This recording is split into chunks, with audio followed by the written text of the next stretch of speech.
శ్రీకాకుళం జిల్లాలోని ఆముదాలవలస నియోజకవర్గం స్పీకర్ తమ్మినేని సీతారాంకి ఒకనాడు కంచుకోట. ఆయన తెలుగుదేశం తరపున 1983లో మొదటిసారి పోటీ చేసి గెలిచారు. ఆ విధంగా ఆయన టీడీపీ నుంచి 4 సార్లు గెలిచారు. 1999 తరువాత ఆయన మళ్ళీ గెలిచింది 2019లోనే. అది వైసీపీ నుంచి పోటీ చేసి గెలిచారు. ఆయన ఆ విధంగా 5వసారి విజేత అయ్యారు. మంత్రి పదవిని ఆయన ఆశించారు, కానీ స్పీకర్ పదవితో జగన్ గౌరవించారు.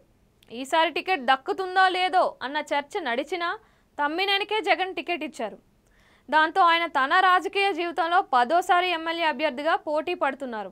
ఈసారి తనకు ఆఖరి ఎన్నికలు అని ఆయన అంటున్నారు. ఈసారి గెలిస్తే వైసీపీ ప్రభుత్వంలో మంత్రిగా పనిచేసి సంతృప్తిగా రాజకీయ విరమణ చేయాలని, తన వారసుడిని తయారు చేసుకోవాలని తమ్మినేని ఆకాంక్షిస్తున్నారు. అయితే ఆముదాలవలసలో తమ్మినేనికి సొంత మేనల్లుడే అయిన కూన రవికుమార్ టీడీపీ నుంచి ప్రధాన ప్రత్యర్థిగా ఉన్నారు. ఈ ఇద్దరి మధ్యన ఇది 4వసారి పోటీ.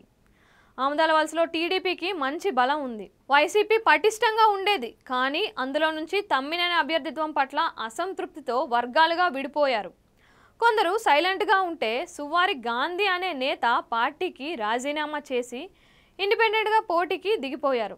ఆయన వల్ల వైసీపీకి ఓట్ల నష్టం భారీగా జరుగుతుందని కలవరపడుతున్నారు. తమ్మినేని తన సొంత నియోజకవర్గంలో అసమ్మతి వర్గాలను దారికి తెచ్చుకోలేకపోయారు అని టాక్ ఉంది. మరోవైపు గ్రామస్థాయి వైసీపీ నాయకులను ఆకట్టుకొని టీడీపీ సైకిల్ ఎక్కించేస్తుంది. ఇండిపెండెంట్గా పోటీలో ఉన్న సువ్వారి గాంధీని పోటీ నుంచి విరమించుకునేలా చేస్తే తమ్మినేని విజయావకాశాలు పదిలంగా ఉంటాయని అంటున్నారు. అలా కాకపోతే ఇబ్బందులు తప్పవని అంటున్నారు.